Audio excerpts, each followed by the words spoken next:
she just like when they met, she was in her 20s, like her early 20s, and this guy was like in his like late 30s, and he was just like really intense. And I always got that inkling. And when I saw what happened, I was like, oh my God, I think I was right. Now, back to this chick, Ziani? Before she was a musician, she was a Tumblr girl, okay? Also, I definitely, if you're a person that's like been an editor or something online in fandoms, I definitely suggest you look at her stuff, because I love seeing people that had a hobby, like running a Tumblr blog and then creating like an entire career out of it. Granted, she went to music, but she does her aesthetics and stuff like that, and they very much remind me of Tumblr stuff. But she wasn't making music at the time. She was running this blog.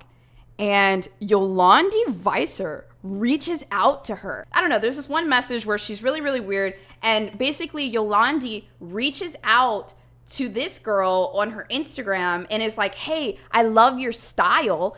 We would love to hang out. Right? So obviously this girl is a fan. She's younger. She's kind of excited. Here's Yolandi Visser popping into her DMs.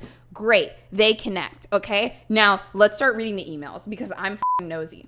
This is Yolandi, I think, emailing like Ninja, or no, this is Ninja emailing a manager or something like that, and basically saying like, Laura, she's busy hooking up her passport at Demo. This is the guy, Ninja. She is investigating a sped up delivery of her passport, which costs a bit more than usual, but it takes about a week to turn around. As soon as she gets a definite indication of when her passport will be ready, can you guys book her a return ticket from Brisbane to JHB? As soon as this flight is locked, we will book her connecting internal flight to Cape Town. Laura, can we please cover the expense of the sped up passport and her return ticket from OZ? Ooh, I'm about to break this down. And then Jay, I don't know how to say her name. I'm gonna just call her Z, okay? I'm calling her Z. Z, can you please be in touch with Laura/Leo about everything, like when your passport is gonna be ready and how much it's gonna cost, plus all the details concerning your flights. You guys can copy me on everything and hit me. You can type it. He can type it. I know that it's spelled out in South. Is it spelled out in South Africa? He could have typed this, right?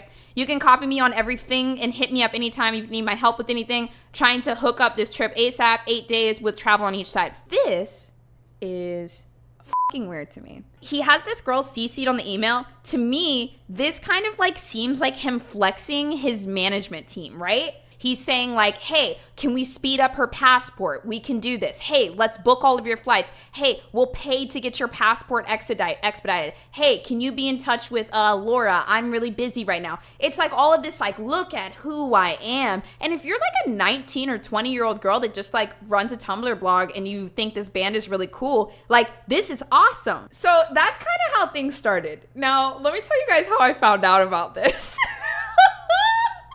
A couple years later, Z gets very frustrated because a lot of weird things happened on this trip. She did go on this trip, and a lot of things happened that she didn't like. So she had reached out to them to try to get some kind of accountability or some kind of like, yo, that was fucked up, or like, hey, this was really weird, come on. And what did they do, guys? They fucking shut her down. They call her a clout chaser, and then what Z decides to do is to release a rap music video where she puts out every single one of their DMs, text messages, and everything. That's why you're gonna see an image of her in this, because it's actually from the music video, but we're just gonna run through these together. Here's Yolandi Weiser's post when Z reached out to try to get some kind of affirmation. Yolandi typed this: it has come to my attention that a Antwoord fangirl called Ziani has accused me of some really horrible things. I don't usually respond to these things as people say shit about me all the time, but this time she's attacked my family, including my daughter. Me and Ninja broke up in 2013. I started seeing someone else, and Ninja had a bunch of girlfriends at the time. One of them was a fangirl from Australia called Z, who Ninja invited to South Africa to visit him. She accepted the invite and came to my house to visit shortly after. Yo, that's so f***ed up. The way that Yolandi tries to write this, she accepted the invite and came to visit shortly after. Bro, we literally just saw the email where Ninja was coordinating her flight almost desperately. Can we expedite her passport? I really want her there for this thing. Can we pay for this? Can we do this? And then Yolandi writes it as, she accepted the invite and came to visit shortly. Like, nah, bro, y'all were begging this girl. I think she stayed in SA, South Africa, a total of 4 days or something. I only saw them once during her visit. As you can imagine, it was a little awkward because our breakup was still kind of fresh. I bumped into Ninja and this girl, and she asked me for a photo. My first impression of her was she seemed like an obsessive Die Antwoord fangirl, and her hair was cut exactly like mine, but she also seemed sweet. Remember, when people do something bad and they're trying to get out of it, they always like to try to discredit the other person in between. Most people just say what happened. Then she says, Ninja told me aside that after meeting her in person, he didn't really have chemistry with her. Shortly after this, he cut the trip short and she returned to Australia. But Ninja felt bad because he said she was a nice person, and they stayed friends on text. A year or so later, can't remember the exact dates, we played at the Big Day Out Festival in Australia. Z hit us up and asked us if she could help get us in with the Vegan on Food Tour. We said yes, and we thought it was a cool idea. Wait, there's more to the post. 5 years later, she comes out with an insane story saying that she was trafficked to Africa by me. She also said that I tortured her and put her in a satanic ritual. Just for the record, me and Ninja are Buddhists. We practice yoga, meditate, and are vegetarian. This girl is ticking all of the boxes of a crazy person here. She said Ninja dated her because she looks like my daughter. I mean, WTF? Creepy. I know during the 4 days Ninja dated her, they took a nude selfie together that Z sent to Ninja afterwards. Ninja never posted this photo. He's had so many girlfriends since, and Z was long gone and deleted. Holy shit. This was 5 or 6 years ago, and now she comes creeping out of the woodwork with this mental story that she's made up in her head to try to launch a music career. This is a typical case of clout chasing / climbing.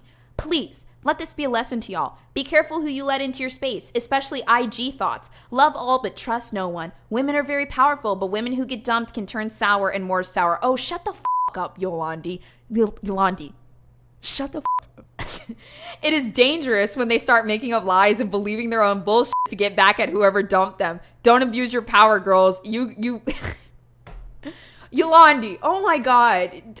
Yo, this is so. So afterwards, D. Antwoord actually sues Z and tries to get her to take this song down. She wrote, just so everyone knows, D. Antwoord are threatening to sue me for defamation if I don't take down the song. So I decided, while we're at it, why don't I just set myself on fire and drop a selection of evidence supporting every lyric? Oh, this is why she did it. She really did. Yo, she really did leave the song up too. According to my lawyers, I'm facing bankruptcy and jail time if I don't take down the track. I have decided to ignore their advice. I guess that's what a girl gets in Australia for exposing her abuser. We have no idea how she responded, but honestly, at the time, she was a fan that was interested, and maybe there was some kind of, maybe there was like sexual conversations or something of that nature. But what I first read was that Z started to get overwhelmed because Mr. Ninja Jones was sending her like several messages a day, and like she wouldn't even respond, and he would just send another. And he would just send another, and he would just send another. This is from her music video. I think that she was just a fan that was in it pretty deep. But I just want to talk about Ninja's messages because there's a lot of cultish behavior here. So Ninja says, if you're my little witchy homie, all fierce and furiously bright light bursting from your heart, I could gush. And she said, inadequacy, I will keep working at it, dude. And he said, if your heart is sore, sensitive, there is no way I can gush. I'm not going to let you down. And no fucking way am I going to break your heart.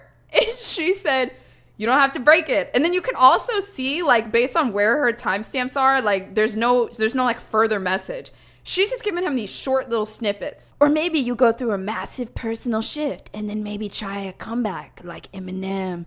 And you know what I'm saying? I love magic. These are texts that a man that has a billion plays on YouTube are sending to this 19-year-old girl, okay? Me and Yolandi wondered what kind of girl you were before we met you. And after we met you, we were both, rainbow girl. What is this placement? I cannot stop reading these text messages. Now, and this is also weird. So Yolandi tries to discredit Z by acting like she's just a random ass fangirl. But here's Ninja saying right here, you're not a co-star, you're a lead. You're a leading lady. And then here's Yolandi over here making herself look like a dumb bitch and just like throwing her under the bus when this is what he was saying to her. And then he says, at 4 a.m., XXX. XXX.